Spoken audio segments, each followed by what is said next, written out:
Greetings! So now that the Sifu gameplay is completed, I figured I would have you all decide what you would like to see next on Sundays. Um, I had planned on releasing the choices quite a while ago, but there's been a series of unfortunate events. As I had mentioned in some of my updates, I had acquired COVID. Um, and it actually wasn't that debilitating, honestly. Uh, I suspected I had it because it had been, I think my supervisor had called me and told me he tested positive right after we'd had a group get together for lunch. And I felt feverish, so I got checked. And sure enough, I came back as positive for COVID. But my fever lasted less than 24 hours. Um, Having COVID, I was forced to quarantine for a period of time, and I figured, hey, I could get some videos and stuff done while I was quarantined, and then the inconvenience happened. See, COVID gave me zero chest congestion. I didn't really have any aches and pains because I had no coughing fits. And usually that's the way when you feel like you've been beaten by a stick or hit by a truck, that's usually tied to the coughing fits because they rack your entire body, causing basically muscles all over your body to tense up. Um, no coughing fits, no sneezing fits, no chest congestion. Didn't have a runny nose or sneezing fits or anything like that. What affected me was my upper sinuses that connect to the inner ear. They were so congested my ears would not pressurize. And every now and then the pressure would build up and I would have severe vertigo. I mean, the room would spin. So I couldn't sit in front of my computer because it's kind of hard to focus on your computer when the room is spinning. So I spent about 10 days basically lying in bed listening to audiobooks because I couldn't even look at my phone screen without getting disoriented. But other than that, that was the only inconvenience I had. No other physical symptoms other than I just had a hard time getting those sinuses to clear enough for me to equalize the pressure in my ears so that I wasn't experiencing vertigo. And then when I returned back to work after being cleared, when that cleared up, I had a coughing fit at work, like just a day or two after I'd gotten through, and had a sharp pressure in my lung.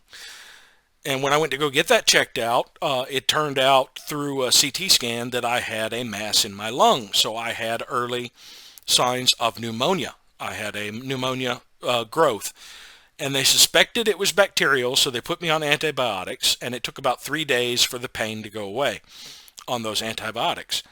Uh, Other than that, other than that initial coughing fit, I did not have any further coughing fits or any chest congestion. Um, but I did feel miserable quite a bit because if I was speaking for long periods of time or stuff like that, it put pressure on that section of my lung where the growth was, and I felt pain. And then, when I recovered from that and was ready to start recording more videos, my headset broke. The microphone broke off of my headset, so I had to constantly, if I wanted to speak while I was doing something on the computer, I had to hold the microphone in one hand. Otherwise, it was flopping around out of range for me to speak. But my new headset has finally arrived. It just got here yesterday. So I'm going to be back to recording videos. And I figured the first video I would record is one where you get to choose which of the 4 following games I will do on Sundays. And if you're not interested in seeing any of those 4, you could comment your own choices down at the bottom. But without further ado, here they are. The first choice would be Fallen Enchantress, Legendary Heroes, in the Elemental series put out by Stardock Entertainment. This game came out in about 2013, I believe. It is a turn-based strategy game. And it is another one of my favorite strategy games because very similar to Stellaris, you can ignore the victory conditions should you so choose and just use this as an empire building simulator. As a matter of fact, the bigger threat, in my opinion, than the AI empires or AI opponents is the world itself. It's more for me about taming the world and carving out an empire than competing against other empires. And while I am throwing around the term empire, they actually have two distinct major factions. They have kingdoms and empires. Kingdoms are the kingdoms of men, humans. They are the ones who are considered good, and they are the ones who have access to life magic. Empires are called the Fallen. They were once human, and they have access to death magic in place of life magic. There's another visual effect as your empire's borders grow as a kingdom, as your city's borders grow as a kingdom. The life becomes more, the land becomes more alive, more green, grassland returns, stuff like that. Whereas as an empire, it becomes more desolate landscape as your city's borders expand. There are 10 default heroes, I'll call them that, heroes and factions in the game. You have Alter, Capitar, Reslin, Tarth, Craxus, Umber, Magnar, Gildan, Paradin, and Yithril. The one that, if you're not playing, you absolutely learn to hate, because they are the most aggressive militaristic faction in the game. And each faction has its own starting abilities and traits. Now you can create your own empires, or your own factions, which I have. This one was based on Alter, but I do have different improvements than Alter. I have chosen some of my own.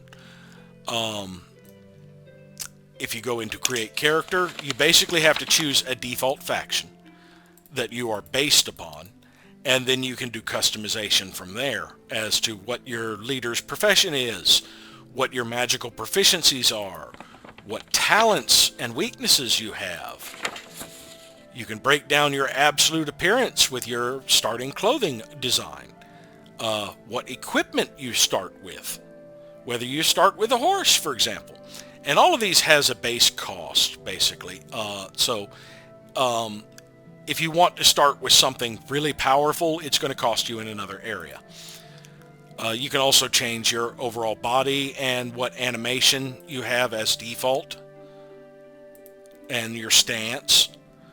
And you can actually write in a backstory for your particular hero that you are or sovereign that you are creating.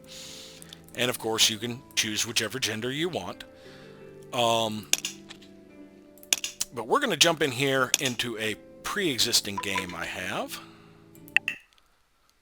to show you a few features. Now, they do have a sequel to this game called Sorcerer King. It does not play quite the same.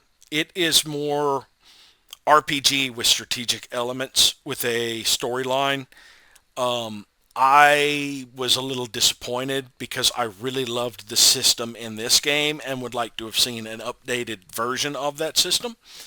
But they decided to go a different route with their sequel and make a game that is a little bit more simple, in my opinion.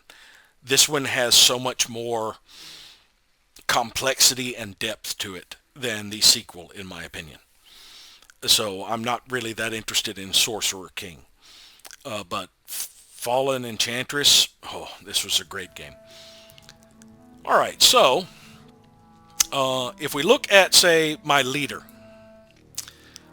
you see I've gotten up to level 9. Let's go to my traits. As you level up, you can gain traits to upgrade in certain areas. I haven't upgraded any of the general traits. What I did is when I leveled up, I gained Commander, and I have gained a lot in Commander. Now there are 5 paths I believe you can choose. You have Assassin, Commander, Mage, Defender, and Warrior. And Defender is more emphasized on defense, shield use, stuff like that.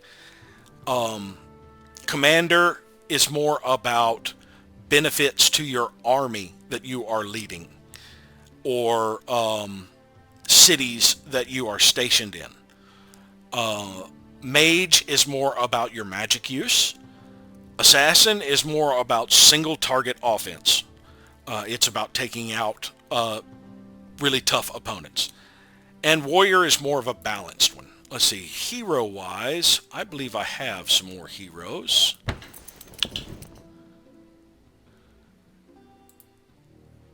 He, I believe, is a defender.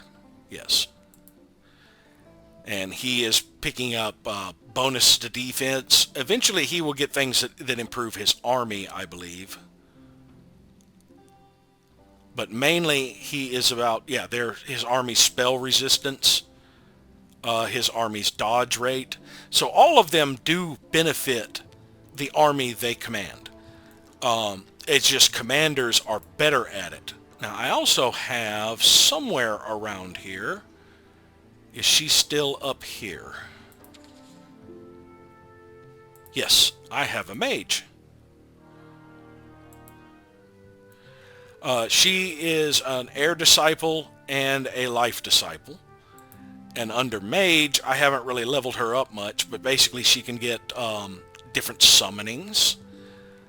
She can improve or get more spell choices outside of her normal specialties, because this is like earth stuff for the most part. Protection from cold, protection from fire, cloak of thorns, that sort of things. More pyromancy, even though I don't believe she is fire at all. No, she is air and life. And you can acquire more heroes. You do that through renown by completing quests and improving your empire. And as you can see with the empire design, this is one of the things I really love about it. You choose where the buildings go as you're expanding out from a city. So you see all of my cities have somewhat unique shapes, because this one snakes along a river. This one reaches from the forest where it started over to a river and over to this crystal quarry. Crystal mine, yes. You can establish outposts to expand your territory.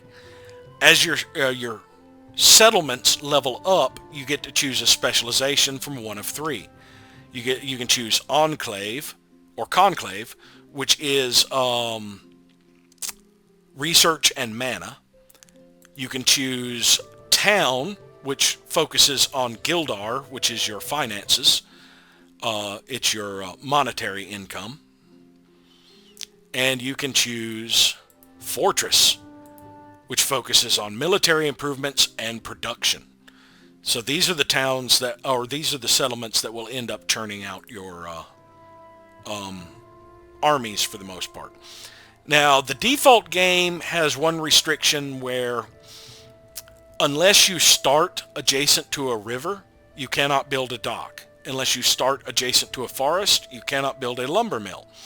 Well, I play with a mod called snaking, which allows me to snake using the buildings. And when if my city's borders snake to the river, I can then build a dock there. If I snake along to a forest, I can build a lumber mill. So I'm not as restricted in having to place my city in the perfect spot to get access to things. Now, you still can snake along your city in the default game, just like this, just you do not get the ability to build docks and lumber mills except based on your city centers or settlement centers location. And as you see, the trees in my border are green. The trees outside my border look a little withered and evil. This is an empire, and you see how barren the terrain around it looks, where within the borders of my kingdom, everything looks, hiccups.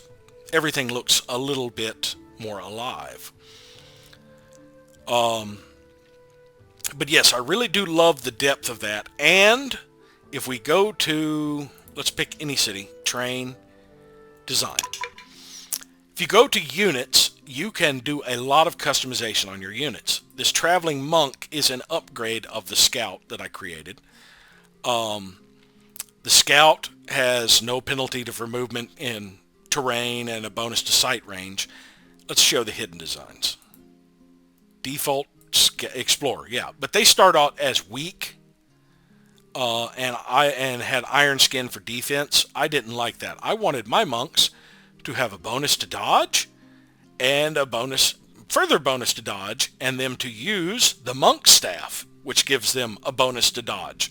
I wanted them to be units that were basically to stay alive and keep moving and stuff like that. Now, when you edit your units, you can customize what weapons they use. I could have a scout that used spears, for example. As a matter of fact, I don't know if I still have them. Yes, I do. The Hunter. I created a scout that did ambush and was stealthy. And the whole point of them was to go around and scout, but they use spears for their weapon. But yes, each weapon type has different features. Daggers and swords have counterattack ability. Axes have the backswing and cleave ability. Spears ignore a portion of an enemy's defense and are immune to counterattacks, and have the impale ability where they can strike an opponent 2 squares away. Which is really good because you can put a spear using unit behind another unit, strike past your allies to hit people in the front. Staves, like the monk staff, adds counterattack and dodge chance. Default staff is just a weak two-handed weapon. And clubs or blunt weapons have the bash and crushing blow. So you can kind of customize what sort of forces you want to use. You can customize their armor, whether they use leather or what sort of cloaks they use. If you wanted to go with the gloves for accuracy over defense, whether they use shields. Customize what equipment they have equipped. These guys, for example, I have bonus to dodge against range and bonus initiative. You can customize their overall appearance down to the clothing. Trim colors, their skin color, hair color, whether or not they have beards. And you customize their traits. So this one has Scout and Stealthy and Ambush. Now if I chose to remove one of these, and it looks like I can't while I'm sitting here. Let's see, clear? Yeah, there we go. Yeah, I can change. There we go. Change their traits. I could make these guys tougher, if I wanted to. More defense when defending. You have defensive and aggressive traits. Heck, I could make them have more bonus against fallen since we're men, stuff like that. You can do a lot of customization, but everything you do to customize will up the production cost. Certain gear will add strategic resources. In this case, the belts that I have them equipped with, the belt of speed and the belt of precognition, both add a crystal cost. If we look at some of my others, no, I don't have anybody who requires metal yet, it appears. But yeah, I have a Warhammer using shielded unit for defense. I have a spear using shielded unit, the guardsman. I have my basic town militia, the Dawn Patrol, which uses two-handed weapons. My conclave guards, they actually use right now a monk staff, but when I upgrade it, I was going to give them a lightning staff and make them mages to defend places. And of course the missionary, which is my actual new scout when I just need to throw somebody out there cheaply, because as you see, he has a cost of 24, where the traveling monk has a cost of 60. I can train a missionary a lot faster than I could train a traveling monk. And the diplomacy in this game is also rather interesting, as is the spell system. This game has a lot of complexity to it, and it is a very fun game for just carving out an empire. You have different resources, like the different shards, wild horses that will allow you to produce horses. Oh yes, the tech tree. Techs are broken down into civilization, warfare, and magic. And you can research however you want in here. And I basically go by usually the cheapest. But yeah, I can unlock mounted warfare, which allows me to get stables, and why do I have two different types of stable? Oh, that's to build on wild horses to provide me with horses. This is for outpost to increase the movement of allies. And of course the war horse itself, which I can equip to units, so I could start making cavalry units. Here I could get short bows to start making archers. And with blacksmithing, I can get short swords, the blacksmith, and the command post. And as you upgrade, you get other things. I could get war riders, longbows and crossbows, siege weapons to start producing the catapult, long swords and pikes, and get all the way up to where I can produce plate mail armor, things like the maul, and the heavy crossbow and yew longbow. Magic, researching magic gives you different things. This is one I was researching. It gives you the ice staff, the mage's staff that does lightning damage, an incineration staff, some enchanted weapons. And as you progress up through here, you get other things like the Adventurers Guild, different idols. Yeah, you can put a guardian idol in a town that allows the idol to animate and help defend the town when it's attacked. But as you see, it allowed one per faction. Only one of my towns can have a guardian idol. But yeah, it has a pretty extensive tech tree.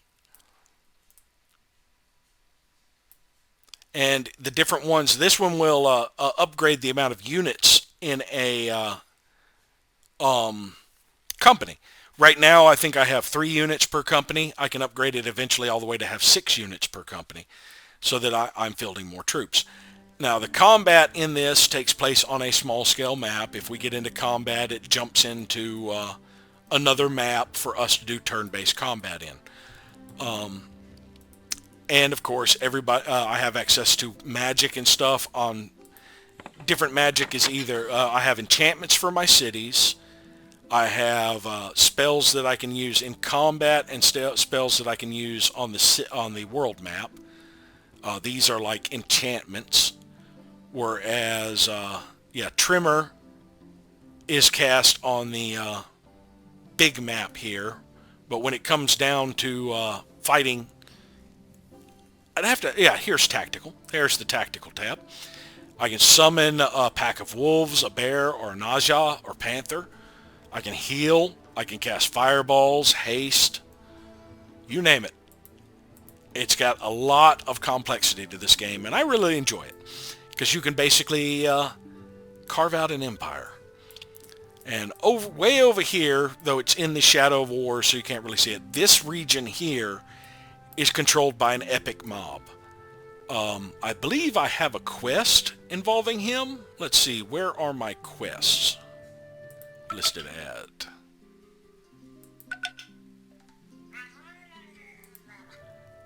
Where are my quests? Nope, that's not what I wanted to click. Oh, I know what I have to do. Close the units, close the cities. At the bottom I have quests. Cleared the scarred tiles to heal this diseased land. Defeat Delin, the Pyre of Man. It's not letting me bring it up. But yeah, this area is controlled by Delin, the Pyre of Man. It's a giant fire elemental.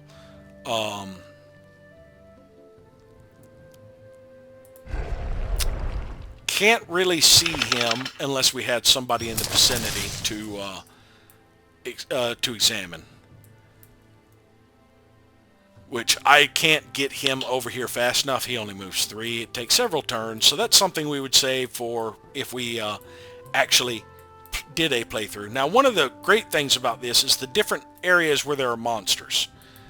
Like this darkened cave. This is what I was talking about. If I don't clear out this darkened cave, it will be spitting out units that will form armies and wander around the countryside, attacking like my scouts, maybe even attacking my cities. I had quite a few spiders coming up from down here in the brood layer, coming up and constantly ravaging my cities up through here.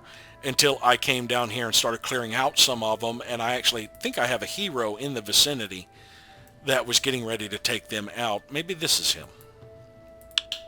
Yeah, Inslow. He's building up his army of defenders and guardsmen to go take out like the brood lair and stuff to secure my borders, because like I said, for me it's all about taming the surrounding lands. But this would be one option of games we could watch playthroughs of. Who the hell is texting me? Now we'll move on to the next game. For game number 2, we have Valheim, a survival craft exploration game with a storyline. It has a Nordic theme where you are a warrior who has died, and on your way to Valhalla, the Valkyrie has dropped you off in another world where Odin has a task for you.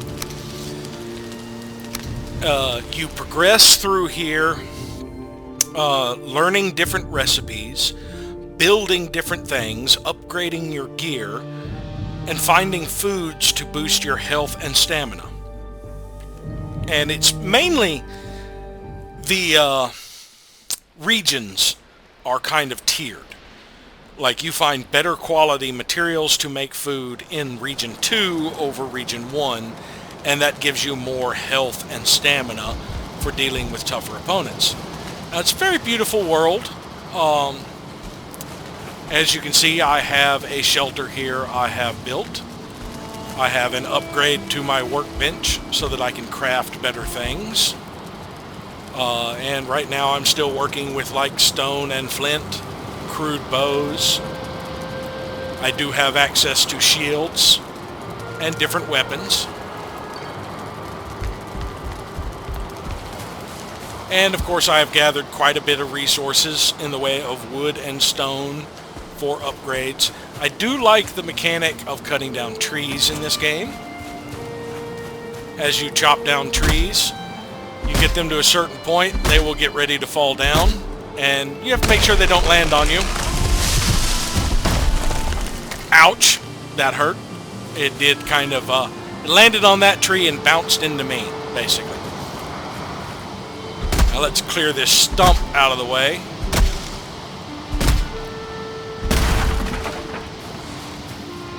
And that gathers us some wood, chop down. Now, as the trees fall and other things, they do damage. So yeah, that one just caused another tree to fall down.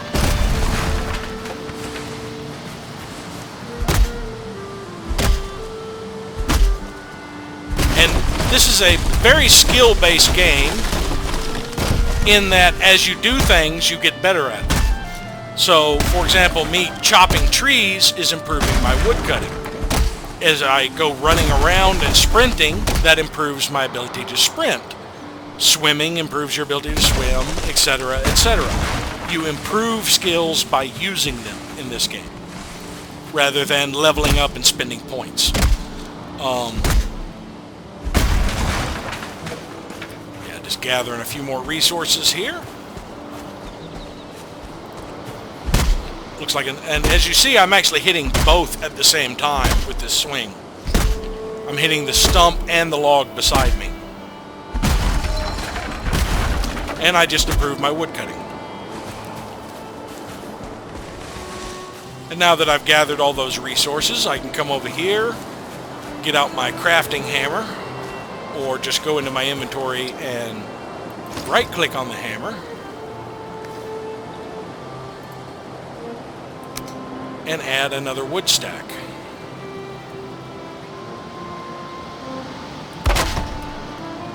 And I didn't have enough for yet another wood stack. I've only got 17 left. Oh, put the torch up. Thank you. But yeah, this is a very fun little game. I played it a little bit. Haven't really gotten too far into it. I have beaten the first boss before, but I haven't really delved too much. It does have some lovely mechanics, and I do love the graphics of it and the theme. It's a very good game. And this is our second choice. On to the third. The third game would be Grounded. This game released fairly recently. It's been in early access for a couple of years, but it has finally done its full release within the last few days. I have not played this game at all, so this would be a somewhat blind playthrough. What I do know about the game is it is a survival craft with a storyline, where you are basically shrunken down kids surviving in a backyard, trying to figure out how you've gotten shrunk and return back.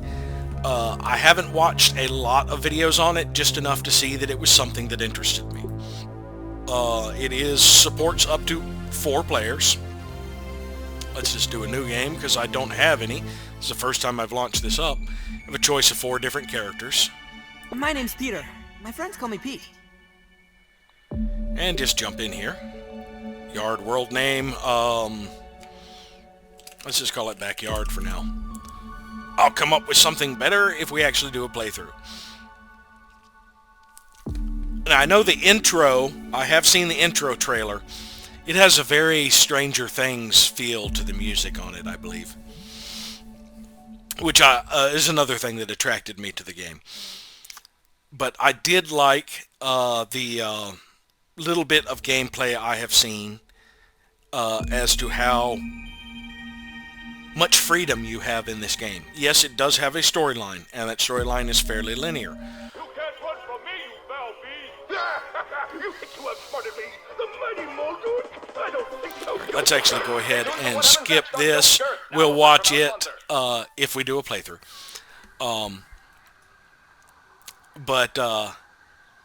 Yes, it does have a fairly a storyline, which is probably fairly linear, like most storylines.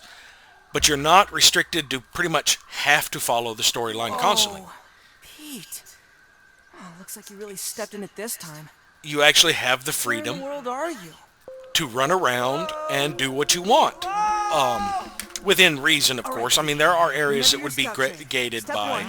Shut up, Pete. There are areas that would be gated by progressing the story to a certain point. But what I mean is you aren't pressured to complete the story. You can get to a certain point and just decide you want to build an epic base and just sit there and have fun. Get your bearings. Yeah, quiet you. But yeah, it has a fairly decent graphics. And from what I've seen of the gameplay, it looks quite interesting. Yeah, you're telling me how to do everything. I believe there is a third-person view. And there's an ant. A common example of the Formicidae family. Not aggressive, it just was checking me out. All sorts of resources you can nab. Sprigs and...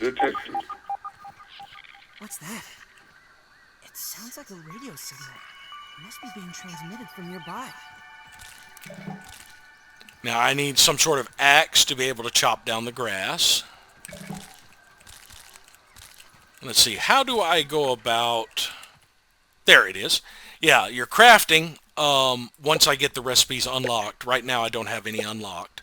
You can actually build things for your building and stuff. You have an inventory, of course. You can equip different items and armors. There is an overall map that as I go around and explore, some of this area will look a little bit better. And there is my current quest. But yeah, this looks like an entertaining game. The combat in it looked kind of interesting to me. And different resources. Now, you do have a thirst and a hunger meter, as well as stamina, which runs out as I do things like run and jump, and health, which will lower as I take damage. Some of the creatures in this game can be quite dangerous, because as you imagine, when you're shrunk down like this, spiders are a pretty big threat.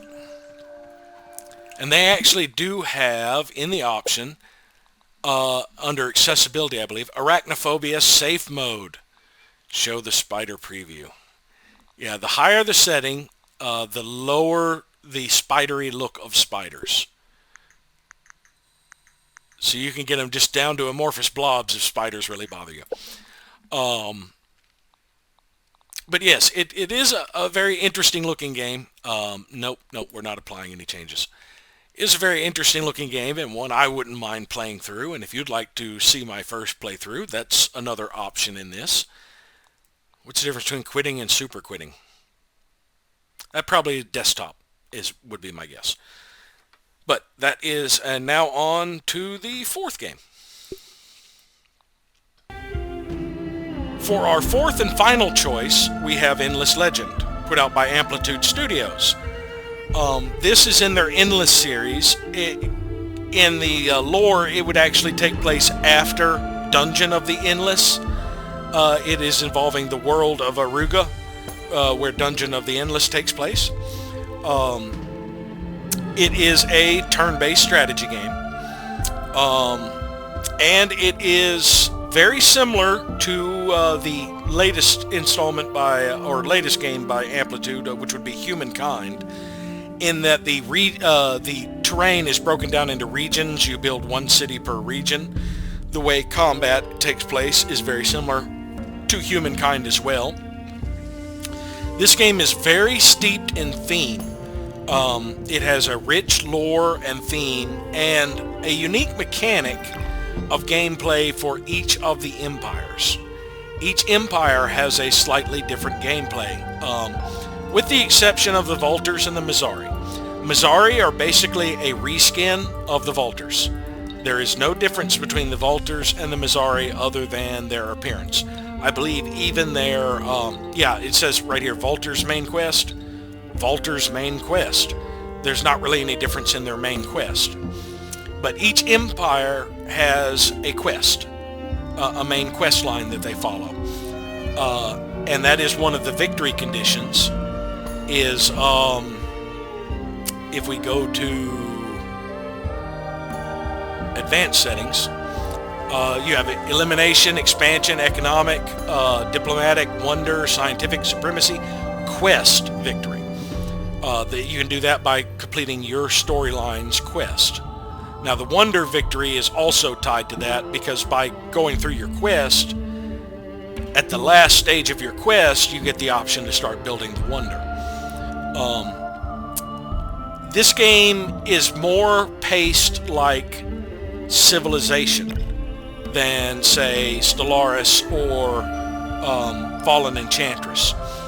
The victory condition can't be ignored as much because of the pacing of the game. It's pretty much, you are drawn inexorably towards the victory condition. The way the computer control opponents are programmed is to focus on the victory condition over the management of an empire. So they end up making some decisions pursuing a victory condition that actually aren't in the best interest of their empire, in my opinion. These games are more of a race style. So you actually should focus on the victory condition over empire management, but I much prefer to focus on empire management. But it is a beautiful game. Great graphics, and an amazing, this is one I haven't done in, let's see, that's on turn 121. That'll give me a good look at some of the terrain and such. That's an old game of mine, though. One that I think I just stopped playing rather than actually finishing.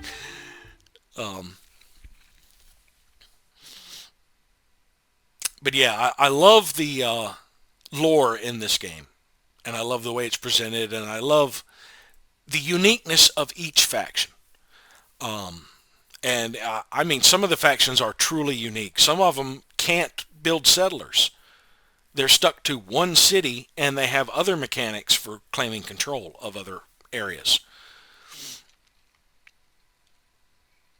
But yeah, each of them has a preferred victory condition. I believe the Vultures is science,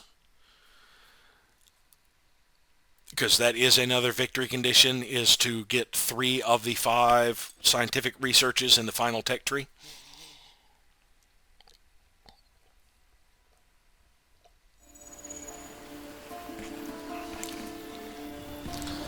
So here we have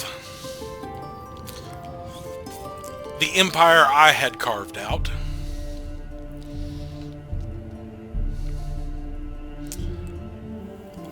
Of course, one city per region, and basically your districts and your city centers have levels, and it's based on being surrounded or having four around them. So basically, if you get 4 level 1s adjacent to another area, that area becomes level 2.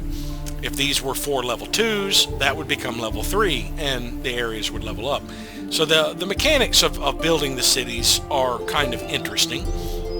The different terrains and resources are interesting, as well as the quests and the storylines that go through. My faction quest, I was on step 3 here. There's 2 competitive quests and a side quest that I had. As far as other empires I have encountered, that one. Nope, that's my empire. Diplomacy. Yeah, there we go. Yeah, you can see I've encountered 5 other empires. These 2, I think, have been eliminated, possibly? No, I haven't even met them. But yes, each empire is quite unique, and I find them interesting. So while this isn't my preferred style of game, when it comes to strategy games, I much prefer one I can use as an empire management simulator over one that is a race to a victory condition. It's a beautiful game, and the mechanics are well done. And they actually improved upon some of these mechanics when they released Humankind, because it has much similar feel in the way the game plays.